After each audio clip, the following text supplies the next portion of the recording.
நம்மத்திலே கர்த்தருடைய வார்த்தையை கொடுக்கும்படியாய் கடந்து வந்திருக்கிறார்கள். இந்த நாட்களிலே கர்த்தருடைய ஆவியான நம்மோடு கூட இடைப்படுகிற வார்த்தைகள் நமக்கு ஒரு உயிர்ப்புதலை கொடுக்கக்கூடியதாக இருக்கிறது. ஹல்லேலூயா, பிரைஸ் லார்ட். அதற்கு ஆண்டவர் நம்மை முதல்ல உயிர்ப்பித்து ஆண்டவர் நம் மூலமாய் அநேகரை உயிர்ப்பிப்பார் என்று அந்த ஏளிமை குறித்து சொல்லும்போது ஆண்டவர் அழகாக நம்மோடு கூட இடைப்பட்டார். தொடர்ந்து இந்த நாளில் கூட கர்த்தர் நம்மோடு கூட இடைபட வல்லவராய் இருக்கிறார். நம்முடைய அழைப்பை ஏற்று நம்மிடத்தில் வந்தே அன்பு சகோதரர் அவர்களுக்கு சபையின் சார்பாக நாங்கள் மிகுந்த நன்றியை நாங்கள் தெரிவித்துக் கொள்கிறோம். கர்த்தர் தொடர்ந்து பெரிய காரியங்களை செய்வராக. நல்ல கரங்களை தட்டி கர்த்தருடைய நாமத்தை மகிமைப்படுத்துவோம். கர்த்தர் நம்மோடு கூட இடைபடுவார்.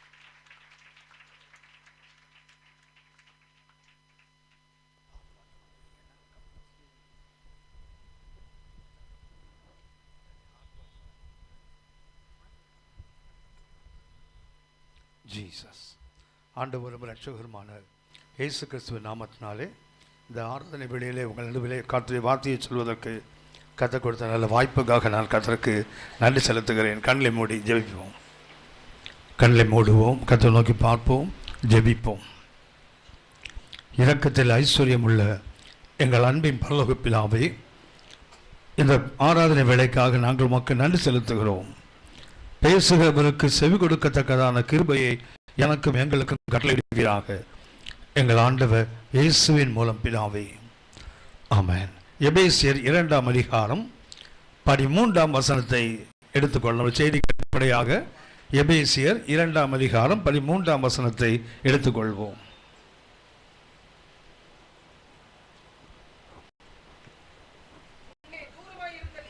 முன்னே தூரமாயிருந்த நீங்கள் இப்பொழுது கிறிஸ்து இயேசுவுக்குள்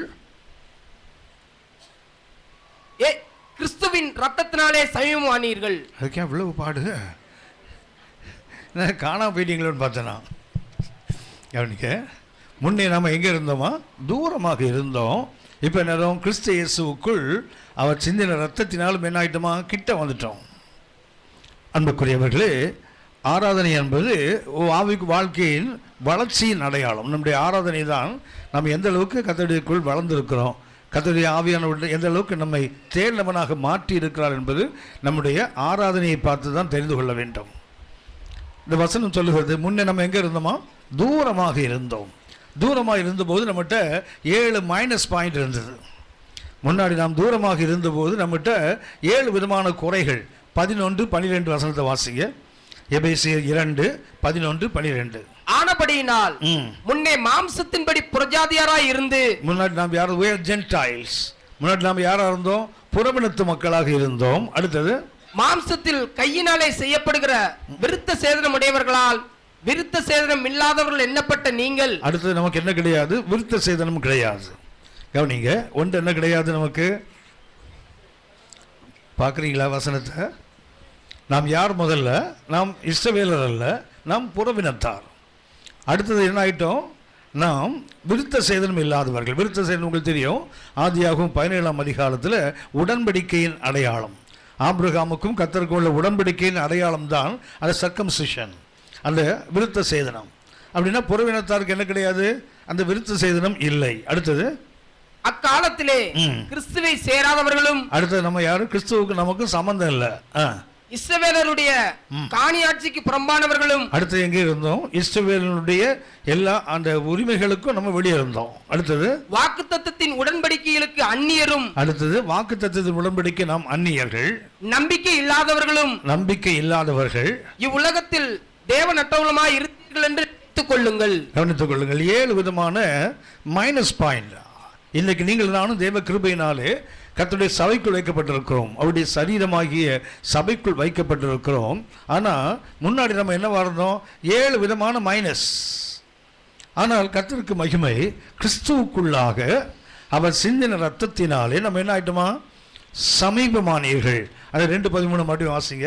எல்லாம் அந்த பைபிளை கொஞ்சம் பாருங்க. அந்த வசனத்தை, முன்னே தூரமாயிருந்த நீங்கள், முன்னே தூரமாயிருந்த நீங்கள் இப்பொழுது கிறிஸ்து இயேசுவுக்குள் கிறிஸ்துவின் ரத்தத்தினாலே சமீபமானீர்கள். அப்படின்னா முதல் நமக்கு 7 விதமான குறைகள் இருந்தது.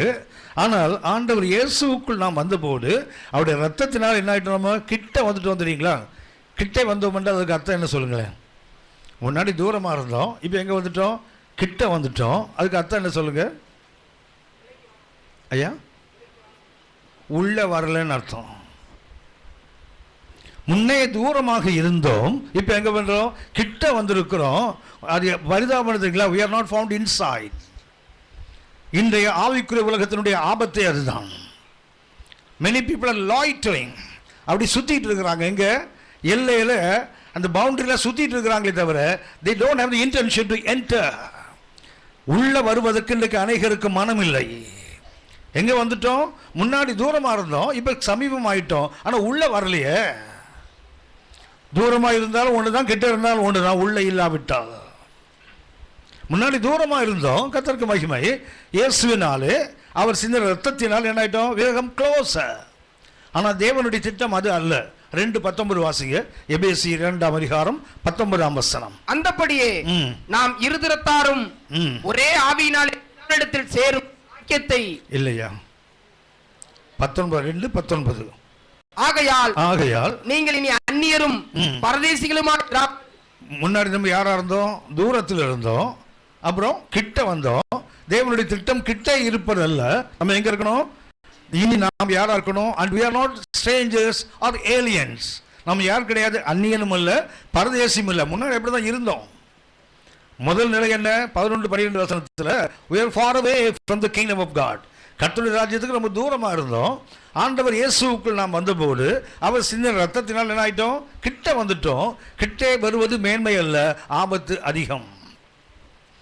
கிட்டே இருப்பதனால எந்த லாபமும் கிடையாது, வருத்தங்கள் அதிகமாகும் இழக்கும் போது. இங்கேருந்து ட்ரெயினை பிடிக்க போகிறோம்னு வச்சிங்களேன், வீட்டில் இருந்து ரொம்ப டைம் எல்லாம் கால்குலேட் பண்ணி வண்டியில் புரண்டு போகிறோம். வழியில் ஒரு டிராஃபிக் ஜாம் ஆகிடுச்சு, இல்லை ரோடு டேமேஜ் ஆகிடுச்சு, போக முடியாதுன்னா பாதி வழியிலே தெரிஞ்சு போயிடும் ட்ரெயின் இப்போ போயிருக்கோம். என்ன பண்ணுவோம்? மனசை கொஞ்சம் தேய்ச்சிப்போம்ல, அப்படின்னு ட்ரெயின் போயிருக்கோம். ஆனால் ஸ்டேஷனில் போய் மூச்சு மூட்டை அந்த மூட்டைலாம் தூக்கிட்டு படிக்கட்டு கீழே இறங்கி போகும்போது அந்த கடைசி வேகனில் எல்வின்னு ஒன்று போட்டிருப்பான் தெரியுங்களா? அது போச்சுன்னு வச்சிங்களேன், கடுப்பு உச்சக்கட்டத்துக்கு போயிடும். தூரத்திலிருந்து தொலைத்தால் ஒன்று துக்கம் இருக்கும், பட் ரொம்ப பாதிக்காது. ஆனால் கிட்ட இருந்தது தொலைத்தால். இன்றைக்கு ஆவிக்குரிய உலகத்தில் அநேகர் எங்கே இருக்காங்க தெரியுங்களா?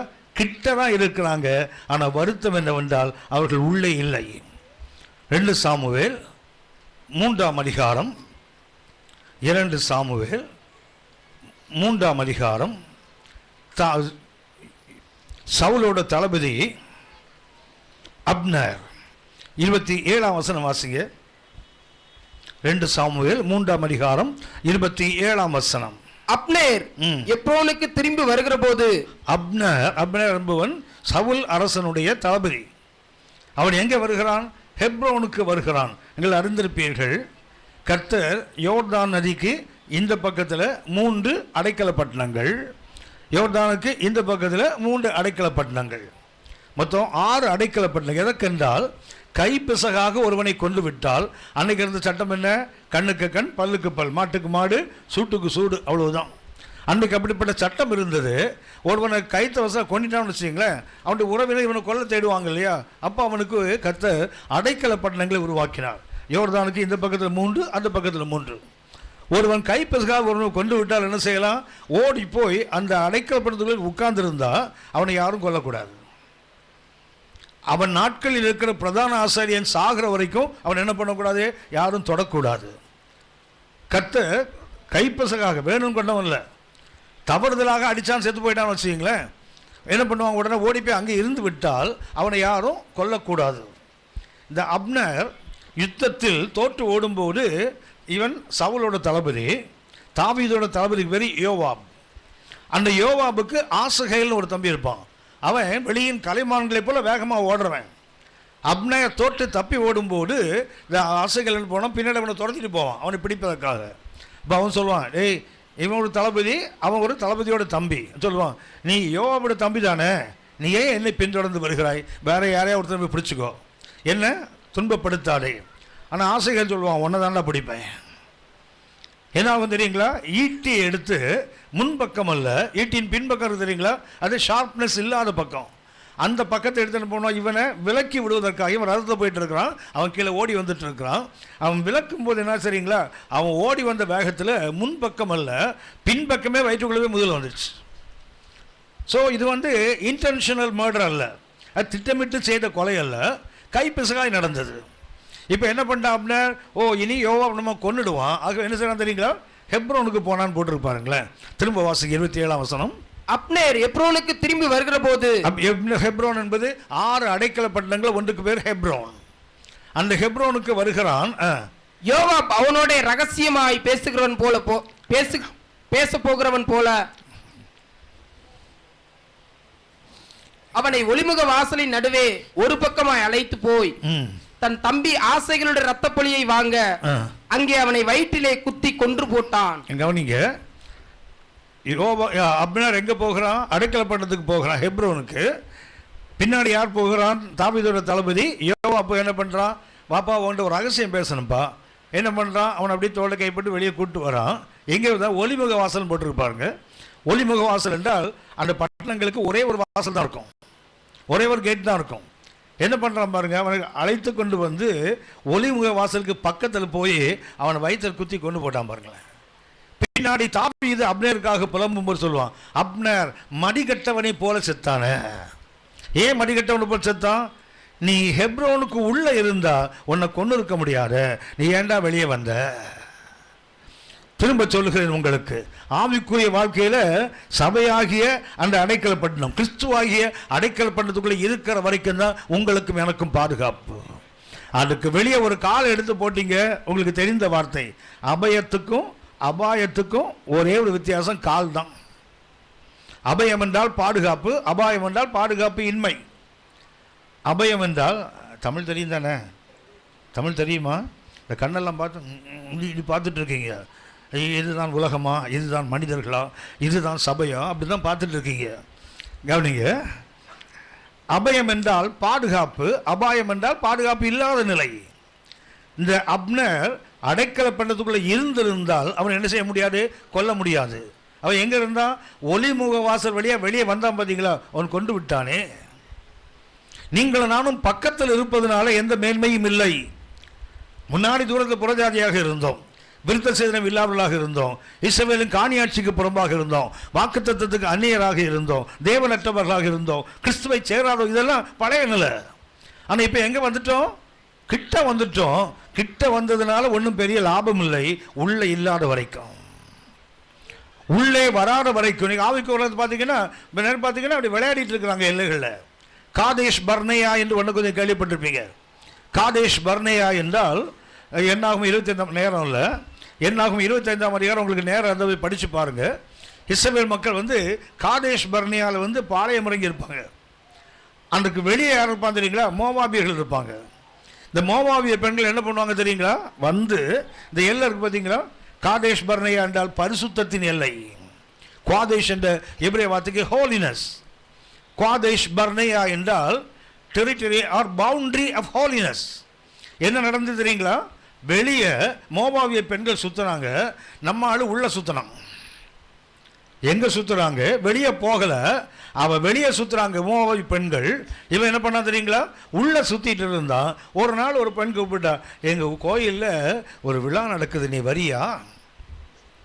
ஹலோ, வாலிப பிள்ளைகளுக்கு நான் இதை மிக எச்சரிக்கையோடு சொல்லுகிறேன். யாக்கோபுக்கு ஒரு தீனாள்னு ஒரு மகன் இருந்தால் தெரியுங்களா? அந்த தீனாள் எதுக்கு நகரத்துக்கு போனான்னா பெண்களை பார்க்க தான் போனான்னு போட்டிருக்குது. நகரத்து பெண்களை பார்க்க வெளியே போனாலாம்.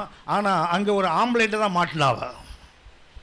ஃப்ரெண்டு வீட்டுக்கு போகிறேன், கம்பைன் ஸ்டடி நடத்த போகிறேன், நாங்களாம் ஒன்றா சேர்ந்து படிக்க போகிறோம், படித்து வாழ வச்சது போடும், ஒழுங்காக வீட்டில் உட்காந்து படிங்க. கவனியுங்கள், அங்கே போனால் அந்த பொண்ணுக்கு ஒரு அண்ணன் இருப்பான்ல, அந்த பொண்ணுக்கு ஒரு மாமா பையன் இருப்பான்ல. பரிசுத்தத்தின் எல்லையில் யாரும் எப்போதும் விளையாடக்கூடாது. உள்ளேயும் விளையாடுனா வெளியே அந்த பெண்கள் இருந்தாங்க. ஒரு நாள் பண்ணாங்க, எங்கள் ஆலயத்துக்கு வாங்க, அவங்க கோயிலுக்கு போனான். யூதர்கள் போன பின்னா தெரியுங்களா, அங்கே விக்கிரகங்களுக்கு படைத்தவதை புசித்தார்கள். அடுத்து என்ன பண்ணா தெரியுங்களா? அவர்கள் வேசித்தனம் பண்ணினார்கள். ஒரே நாளில் 23,000 யூதர்கள் கொல்லப்பட்டாங்க. 1000 யூதாவின் பிரபுக்கள் இஸ்ரவேலின் பிரபுக்கள் கொல்லப்பட்டாங்க. காரணம் என்ன தெரியுங்களா? பாலாக் பீலையாமை அழைத்து கொண்டு வருகிறான். இதுக்கு இஸ்ரவேல் சபிப்பதற்கு. ஒரு முறை அல்ல, 3 முறை முயற்சி செய்த போதும் கர்த்தரை அனுமதிக்கல. கர்த்தர் அவனை சபிப்பதற்கு அனுமதிக்கவில்லை. ஆனால் அந்த பீலையாம் போகும்போது சொல்லிட்டு போயிட்டான், இந்த ஜனத்தை அடுத்தவங்க அழிக்க முடியாது, அவன் விரலை கொண்டு அவன் கண்ணை குத்தலாம் எளிதாக. அதுதான் சொல்லு, உங்கள் பெண்கள் வெளியே சுத்த வை, இந்த பயலுங்க உள்ளே சுற்றுவானுங்க, ஒரு நாள் கூப்பிட சொல்லு வருவான்ல. அங்கே வந்தால் என்னாகும், விக்கிரகங்களுக்கு படைத்த சாப்பிடுவான், அதுக்கப்புறம் வேசித்தனம் பண்ணுவான். ஒரு நாள் ஒரு மோவாவிய பெண்ணை உள்ளே கூட்டிகிட்டு வந்தான் பாருங்களேன். ஒரு யூதா குலத்தின் பிரபு ஒருத்தன் என்ன பண்ணுறான், உள்ள ஒரு வாலிபன் கொண்டு வந்தான், ஈட்டியில் குத்தி கொல்லப்பட்டான்ல. வெட்டப்பட்டார்கள், குத்தப்பட்டார்கள், தூக்கி போடப்பட்டார்கள் 24,000 பேர். அதாவது ஒரு தீர்க்கதரிசியை கொண்டு சபிக்க முடியாத ஒரு கூட்டத்தை, ஒரே ஒரு எளிதான ஒரு பாவத்தை என்ன பண்ணா தெரியுங்களா, 24,000 பேர் செத்து போனார்கள். 30 பேர் ஒரு யுத்தத்தை செத்த போது யோசுவா சட்டையை கிழிச்சு உட்காந்து அழுவான். யோசுவா புத்தகம் 7ஆம் அதிகாரம் 8ஆம் அதிகாரத்தை வார்த்து பார்த்தீங்கன்னா, செத்தது எத்தனை பேர் யுத்தத்தில், ஜஸ்ட் 30. ஆனால் சட்டையை கிழிச்சிட்டு கத்த சமூகத்தை விழுந்து அழுவான், ஆண்டவரே உங்கள் நாமத்துக்கு நீங்கள் என்ன செய்வீங்க. ஆனால் இங்கே எவ்வளோ செத்தான் தெரியுங்களா, 24,000 பேர் ஒரே நாள் செத்து இருக்கான். காரணம் என்ன தெரியுங்களா, எல்லையில் விளையாடுறது. அது திரும்ப சொல்லுகிறேன், ஆவிக்குரிய வாழ்க்கை நீங்களும் இருக்கிறோம் என்றால் எங்கே தான் இருக்கணும், உள்ளதான் இருக்கணும், பக்கத்தில் இருப்பதனால மேன்மை இல்லை. லூக்கா 15ஆம் அதிகாரம், லூக்கா 15ஆம் அதிகாரம் 28ஆம் வசனம் வாசிங்க. லூக்கா 15:28. அப்பொழுது அவன் கோபமடைந்து உள்ளே போக மனதில்லாதிருந்தான். யாருவன், மூத்த மகன். எங்க நிற்கிறான், வீட்டுக்கிட்ட தான் நிற்கிறான், வீட்டு வாசப்படியில் தான் நிற்கிறான். வேலைக்காரன் அழைத்து கேட்டான், என்னடா அங்கே ஆடல் பாடல், அங்கே என்ன நடக்குது. அது சொன்னான், உன் தம்பி போயிட்டானே, காணாமல் போனானே, அவன் திரும்பி வந்திருக்கிறான். அங்கே விருந்து கழிப்பு ஆடல் பாடல் பெரிய விருந்து நடக்குது. இவன் என்ன பண்ணுறான், வெளியே நிற்கிறான் பாருங்களேன், இவனால் உள்ளே வர முடியல பாருங்க. உங்களுக்கு தெரியும், லூக்கா 15ஆம் அதிகாரத்தில் காணாமல் போன ஆடு, காணாமல் போன காசு, காணாமல் போன மகன், இது 3 ஓமைகள் அல்ல, ஒரே ஓமை. காணாமல் போன ஆடு யாரு, இளைய மகன். காணாமல் போன காசு யாரு, மூத்த மகன். அவ்வளவுதான். இந்த 2 பேரும் தான் என்ன பண்ணுறான், ஒருத்தன் தூரத்தில் காணாமல் போனான், ஒருத்தன் வீட்டு வாசலே காணாமல் போயிட்டான்ல. இளைய மகனும் தகப்பனை தெருவில் தான் கொண்டு வந்தான், மூத்த மகனும் அப்பாவை தெருவில் தானே கொண்டு வந்தான், உள்ளே வரல பாருங்க. இளைய மகனாவது ஒரு நாள் அப்பாவும் சேர்த்துட்டு உள்ளே வந்துட்டான், ஆனால் மூத்த மகன் கடைசி வரைக்கும் வந்ததாக வேதத்தில் எழுதப்படல பாருங்க. இன்னைக்கு அநேக எல்டர் சன், இன்னைக்கு we have the attitude of elder son. அந்த மூத்த மகனுடைய மனோபாவம் இன்னைக்கு நிறைய நமக்கு இருக்குது. அதை தான் we are standing outside. ஏன் வெளியே நிற்கும் நினைக்கிறோம் தெரியுமா, உள்ள வர நமக்கு மனசு இல்லை. ஆடல் பாடல் விருந்துன்னா நான் என்ன பங்கு பெறணுமா என்ன, நீ தானே வேறு யார்ப்பா பங்கு பெற போகிறாங்க. உள்ளே என்ன இருக்குது, ஆடல் பாடல் கழிப்பு விருந்து எல்லாம் இருக்குது. ஆனால் இவனுக்கு உள்ளே வர மனம் இல்லை பாருங்களேன். கிட்ட தான் இருக்கிறான், ஆனால் உள்ளே வர முடியல பாருங்களேன். லூக்கா 12 மார்க்கு 12ஆம் அதிகாரம், மார்க்கு 12ஆம் அதிகாரம் 28 முதல் 34 வரை வாசிங்க. வேதபாரகரில் ஒருவன் அவர்கள் தர்க்கம் பண்ணுகிறதை கேட்டு அவர்களுக்கு நன்றாய் உத்தரவு சொன்னார் என்று அறிந்து அவரிடத்தில் வந்து கற்பனைகளில் எல்லாம் பிரதான கற்பனை எதுவென்று கேட்டான். நான் பொதுவாக சொல்லுவேன், உங்களுக்கும் சொல்றேன், பைபிள் படித்தா சந்தேகம் வருமா, படிக்கிறவங்களுக்கு வரும், உங்களுக்கு எங்கே வரப்போகுது. உட்காந்துருக்க பார்த்தா அப்படி தான் உட்காந்து, யாரை சொல்கிறீங்க, எங்களே சொன்னீங்க. படித்தா சந்தேகம் வந்தால் என்ன பண்ணணும், என்ன பண்ணணும், எவன்கிட்ட போய் கேட்காதீங்க, திரும்பி தொடர்ந்து படிங்க, பதில் அங்கேயும் இருக்குது. வேதத்துக்கு பதில் வேறு எங்கேயும் இல்லை, வேதத்தில் தான் இருக்குது. எங்களை மாதிரி ஆள்கிட்ட வந்து நீங்கள் ஒரு சந்தேகம் கேட்டிங்கன்னா உங்கள் சந்தேகத்துக்கு பதில் எங்கள்கிட்ட இருக்காது. என்ன பண்ணுவோம் தெரியுங்களா, அதுவா அது இதுதான் அது இதுதான்னு ஒரு 4 வருஷத்தை போட்டு குழப்பி உங்கள் தலையை சுத்த வச்சு அனுப்பிடுவோம். நீங்கள் யோசிப்பீங்க, என்னத்தை கேட்டு அந்த ஆள் என்னத்தை சொன்னான், கடைசி பாப்பா இவன்ட்டு இந்த பக்கமே வந்துடக்கூடாதுன்னா ஓடியே போயிடுவீங்க. யார்கிட்டையும் சந்தேகம் கேட்க போகாதீங்க. ஆவியானவர் எழுதி கொடுத்தார், படிச்சிங்களா, புரியலையா, தொடர்ந்து படிங்க, அதுக்கு பதில் இன்னொரு இடத்துல இருக்குது. இன்னொன்று என்ன தெரியுங்களா, இந்த சந்தேகம் கேட்க வராங்க தெரியுங்களா, சந்தேகம் கேட்க வர்றவங்களுக்கு ஏற்கனவே அதுக்கு பதில் தெரியும். நமக்கு தெரியுதான்னு எப்படி உரசி பார்க்க வருவானுங்க.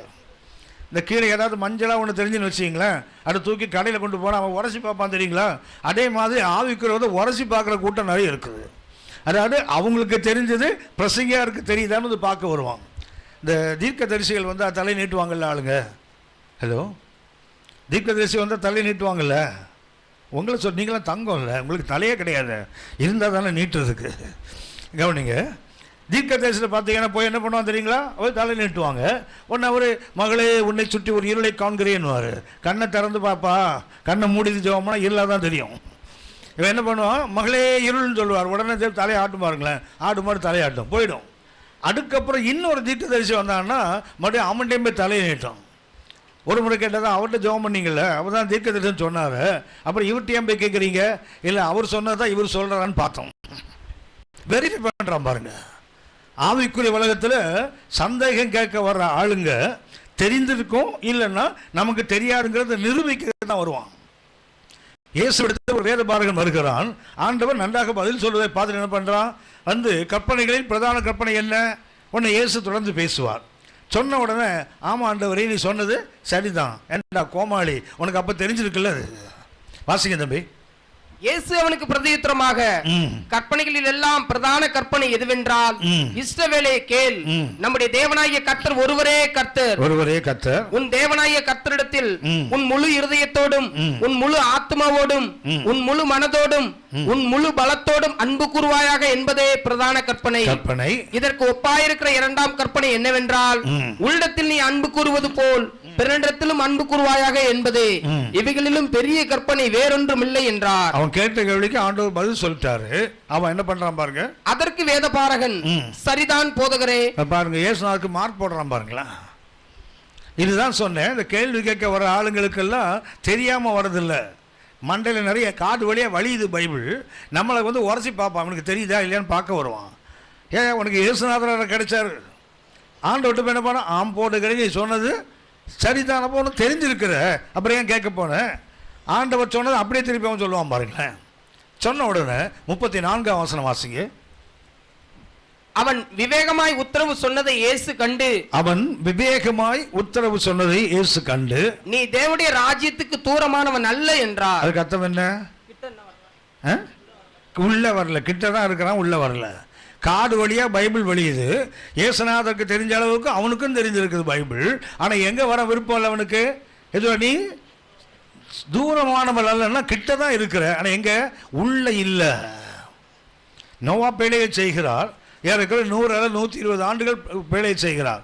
செய்யும்போது என்ன பண்ணுறாரு? நீதியை பிரசங்கித்து கொண்டே இருக்கிறார். இந்த 120 வருஷமும் பிரசங்கம் கேட்குறானுங்க ஆளுங்க. ஆனால் எங்கே உள்ள வர மனசு இல்லை, பேழைக்குள்ள வர மனசு இல்லை பாருங்க. எத்தனை ஆண்டுகள் வசனத்தை கேட்டாலும், எத்தனை ஆண்டுகள் தேவன் போதித்தாலும், கர்த்தர் எத்தனை காரியங்கள் வெளிப்படுத்தினாலும், இன்னைக்கு அநேகருக்கு என்ன தெரியுங்களா? உள்ள வருவதற்கு விருப்பம் இல்லை, கிட்டையே விளையாடிட்டு உட்காந்துக்கலாம். கிட்டே தான் விளையாட விரும்புகிறார்களே தவிர எங்க வரல. உங்களுக்கு தெரிந்தது, எசேக்கியேல் 47ஆம் அதிகாரத்தில் ஒரு நதி வருகிறது. அந்த நதியில் தீர்க்கதரிசி நடக்கிறான். 1000 முழம் போன பிறகுதான் கணுக்கால் வருது. 1000 என்றால் 1500 அடி. அடுத்த 1000 முழத்தில் தான் முழங்கால் வரைக்கும் தண்ணீர் வருது. அதுக்கு அடுத்தது என்ன? மார்பளவு, அடுத்தது இடுப்பளவு, அப்புறம் நீச்சல் ஆழம். கவனித்துக் கொள்ளுங்கள். இன்னும் போகணும், இன்னும் போகணும், இன்னும் போகணும். ஆறு இன்னும் முடியலை, ஆடு மையம் கூட வரல. இன்னும் ஒரு கரையிலிருந்து போகிறான். 1000 முழம் போனால் கணுக்கால், அடுத்த 1000 போனால் முழங்கால், அடுத்த 1000 போனால் இடுப்பளவு, அடுத்த 1000 போனால் நீச்சல் ஆழம். இன்னும் எது வரல? அந்த ஆற்றினுடைய மையத்துக்கு வரல. ஆனால் பார்த்தீங்கன்னா சென்னை மாதிரி இடத்துக்கு கடற்கரைக்கு போவான் தெரியுங்களா? பிள்ளைங்களை கூப்பிட்டு போகிற ஆளை பார்த்தீங்கன்னா இங்கேருந்து போகும்போதே கண்டிஷன் போட்டு போவாங்க, தண்ணியில் கால் வைக்கக்கூடாது. அது ஏன் கூப்பிட்டு போகிற? வீட்டில் உட்காந்து தொலைக்கிறது தானே. போகும்போதே ஆன் கண்டிஷன் தான், தண்ணியில் கால் வச்ச அவ்வளவுதான். இது இப்படி பயங்காட்டி கூப்பிட்டு போ. அவன் என்ன பண்ணுவான் தெரியுங்களா? அந்த அலை உள்ளே போக தெரியுங்களா? அப்படியே ஓடுவான பார்த்து அது திரும்பி வர பாருங்களேன். போய் தப்புன பொழைச்சுன்னு திரும்பி ஓடி வருவான் பாருங்களேன். இன்றைக்கி அநேகர் ஆவிக்கிற வாழ்க்கையில் இதான் நடக்குது. உள்ளே போகணும், வெளியே வரணும், உள்ளே போகணும், வெளியே வரணும். அலை அடிக்கிற மாதிரி இருந்தால் என்ன ஆகும்? ஒரு பயம் வரும், திரும்பி ஓடி வந்துடுவான். அலை உள்ளே போனால் பெரிய வீரமாக மாவீரமாக நடப்பாடு. ஆவிக்குரிய வாழ்க்கை என்பது கிட்டே இருக்கிற வாழ்க்கை அல்ல. எங்கே இருக்கணும்? உள்ளே இருக்கின்ற அனுபவம். இதற்கு நான் உதாரணமாக 3 நிலைகள் வேணும். ஒன்று என்ன? தூரத்தில் இருந்தோம். முதல் படி என்ன? கிட்ட வரணும். அடுத்தது என்ன செய்யணும்? உள்ள வரணும். அதுக்கப்புறம் யாராக மாறணும்? தேவனுடைய வீட்டாராக. 2:19 வாஸ்தவமே, நீங்கள் இனி அந்நியரும் பரதேசிகளுமாய் இராமல் பரிசுத்தவான்களுடைய ஒரே நகரத்தாரும் தேவனுடைய வீட்டாரும் போட்டிருக்கல. ஆவிக்குரிய வாழ்க்கையில் முதல்ல தூரமாக இருந்தோம், ஒரு ஸ்டெப் என்ன, கிட்ட வந்தோம். அடுத்தது என்ன, உள்ள வரணும். அதுக்கப்புறம் தேவனுடைய குடும்பத்தில் ஒரு அங்கத்தினராக மாற வேண்டும். ஆவிக்குரிய வாழ்க்கை என்பது வளர்ச்சி. ஆவிக்குரிய வாழ்க்கை என்பது ஒவ்வொரு நாளும் வளர்ச்சி இருக்க வேண்டும். ஒவ்வொரு நாளும் நாம் தேர்வது நமக்கு தெரியணும். ஒவ்வொரு நாளும் ஒரு முதிர்ச்சி வருவதை நாமும் பார்க்கணும், மற்றவங்களும் பார்க்கணும். நம்மகிட்ட அன்னைக்கு பார்த்தீங்கன்னா எத்தனை வருஷம் ஆனாலும் பால் குடிக்கிற கேஸாகவே உட்கார்ந்துருக்குது. அதானே எபிரேயர் 5:12-13 காலத்தை பார்த்தால் போதகராக இருக்க வேண்டிய உங்களுக்கு கர்த்தருடைய வசனத்தின் மூல உபதேசங்களை சொல்ல வேண்டிய அவசியம் இருக்குது. நீங்கள் பாலை உண்ணத்தக்கவர்கள் ஆனீர்கள். கிட்ட மறுபடியும் சொல்லுகிறேன், கிட்ட இருப்பதனால எந்த மேன்மையும் இல்லை. ஆபத்து வரும்போது மனசு ரொம்ப சங்கடப்படும். லூக்கா 13ஆம் அதிகாரம், லூக்கா 13:23 25 வரை வாசிங்க. லூக்கா 13:23 அப்பொழுது ஒருவன் அவரை நோக்கி, அப்பொழுது ஒருவன் அவரை நோக்கி, நம்ம ஆனால் கொஞ்சம் சேர்த்துக்கலாம். அப்போது கொழுப்பு பிடிச்சவர் தான் அவரை நோக்கின்னு சேர்த்துக்கலாம். சரியா? இந்த கூட்டங்களில் கொழுப்பு பிடிச்ச விசுவாசிகள் நிறைய இருக்கும். ஒரு முறை ஒரு வெளியூர்லேருந்து ஒருத்தர் கன்வென்ஷனுக்கு வந்தார், ஒரு சபைக்கு. அவர் 3 நாள் கன்வென்ஷன் பேசினார். பேசி முடிச்சுட்டு அவர் போயிட்டார். திங்கக்கிழமை காலையில் என்ன பண்ணுறான், ஒரு கொழுப்பு பிடிச்ச விசுவாசி ஒருத்தன், அவன் போய் பாஸ்டர் பண்ணி உட்காந்து, பாஸ்டர் 3 நாள் ரொம்ப ஆசீர்வாதமாக இருந்து பாஸ்டர். பாஸ்டர் ஆமாம், அதனால தான் நம்ம சபைக்கு நம்ம அவரை வந்து ஊழியக்காரனை கூப்பிட்டு வந்தோம். பாஸ்டர் அவர் ரொம்ப டீப்பாக பேசினார் பாஸ்டர். பாஸ்டருக்கு நெருக்குன்னு ஒரு குத்து விட்டது. அப்படின்னா நம்ம டீப்பாக பேசலைன்றானா இவன். பாஸ்டர் அப்படியே அக்கு வேற ஆணி வேற வசனத்தை பிரித்து பிரசங்கம் பண்ணான் பாஸ்டர். அதான் சொன்னேன், கொழுப்பு பிடிச்ச விசுவாசினேன். சரியா? கத்தவங்கள்ட்ட பேசினாரா, அது வாழ்க்கையை மாற்றணுமே தவிர மார்க் போட்டு விளம்பரம் பண்ணி தெரியக்கூடாது. பாஸ்டர்கிட்ட போய் பேசினா, பாஸ்டர்ஸ்க்கு நிறைய பொறுமை இருக்குது. அந்த மேய்ப்பர்களுக்கு நான் தமிழ்நாட்டில் பார்க்குறேன், சாதாரணமான பொறுமை இல்லை, ஒரு அசாதாரணமான பொறுமை. பாஸ்டர் இப்போ பேசுனாங்க தெரியுங்களா? என்ன சொன்னாங்க? மழை பெய்யணும் சண்டேயில், நீங்கள்லாம் எங்கே வரணும்? சர்ச்சுக்கு வரணும். உங்களுக்கு வராமல் இருக்கிறதுக்கு ஒரு வழியை பாஸ்டர் சொல்லி கொடுத்துட்டாங்க. பாஸ்டர் மழை பெஞ்சது பிறகு எனக்கு வரல, நீங்கள் தானே ஜெபம் பண்ணுறேன்னு சொன்னீங்க, மழையாக பெய்து வரவே இல்லை. நான் இந்த சபைக்கு வந்ததுலேருந்து நான் பார்க்குறேன், சண்டே மாத்திரம்தான் காலையில் இவ்வளோ கூட்டம். சாயங்காலம் பார்த்தீங்கன்னா ஒவ்வொரு கன்வென்ஷன்லையும் பாஸ்டர் தான் பேசுகிறாங்க. இயேசுவும் மாற மாட்டார், பாஸ்டரும் மாற மாட்டார், நீங்களும் மாற மாட்டீங்க. தங்கம் ஓணும். பாஸ்டர் இதே தான் நானும் பார்த்துட்டு இருக்கேன். ஒரு 3-4 வருஷமாக நான் பார்க்குறேன், இதே தான் பேசிகிட்டு இருக்காங்க பாஸ்டர். ஒவ்வொரு சண்டே காலையில் வரும்போதும் நீங்கள் வரலைங்கிற ஒரு ஆதங்கம், ஐயோ மிஸ் பண்ணிட்டாங்களேங்க ஒரு அவசரத்தில் பேசுகிறாங்க. நீங்கள் என்ன பண்ணீங்க? கேட்பது போல் அப்படி கேட்டு தலையா. ஆனால் ஒன்று, பாஸ்டர் அது பேசும்போது அல்லேலூயான்னு சொல்கிறான் தெரியுங்களா? ஆனால் நீங்களாம் சங்கீதக்காரன் பரம்பரை, நலமானதுன்னு பேசாமல் கம்முன்னு உட்காந்துருக்கீங்க பாருங்கள். நானும் பார்க்குறேன், பாஸ்டர் அல்லேலூயான்னுவாங்க, ஆனால் நீங்கள் பார்த்துருக்கீங்களா? பிடிச்சி வச்ச புளியுமா அப்படியே நீங்கள் கொஞ்சம் கூட அசைகிறது இல்லை. அவர் பாட்டுக்கு அவர் கத்திட்டு போகிறாரு, நம்ம வேலையை பார்த்து நாம் கவனித்துக் கொள்ளுங்கள். வளர்ச்சி இல்லாத ஆவிக்குரிய வாழ்க்கை பயனற்ற வாழ்க்கை. வீட்டில் பாருங்கள், ஒவ்வொரு நாளும் அவர்கள் ஆலயத்துக்கு வந்தார்கள். Daily they met in the temple. அடுத்தது பார்த்தீங்கன்னா, இது அப்போ 2ஆம் அதிகாரம் 45-46 வருஷத்தில் பார்த்தீங்கன்னா, அனுதினமும் என்ன பண்ணாங்களா, சபையில் அவர்கள் கூடி வந்தார்கள். ஞாயிற்றுக்கிழமை மாத்திரமல்ல, 7 நாளும் சபைக்கு வந்திருக்கிறோம். ஆடி திருச்சபை. நீங்கள் சொல்லுவீங்க, அவர் வேலை வெட்டி இல்லாதவனா இருப்பானுங்க, அதனால வந்தேன். எங்களுக்காக வேலை இல்லை, எங்களுக்கு 1008 வேலை இருக்குது. அடுத்தது 6ஆம் மணி அப்போஸ்தலர் 6:1 பார்த்தீங்கன்னா அங்கே போட்டிருக்கோம், ஒவ்வொரு நாளும் இந்த கேட் அக்கறை எடுத்தார்களாம், பந்து விசாரித்தார்கள் ஒவ்வொரு நாளும். 16:5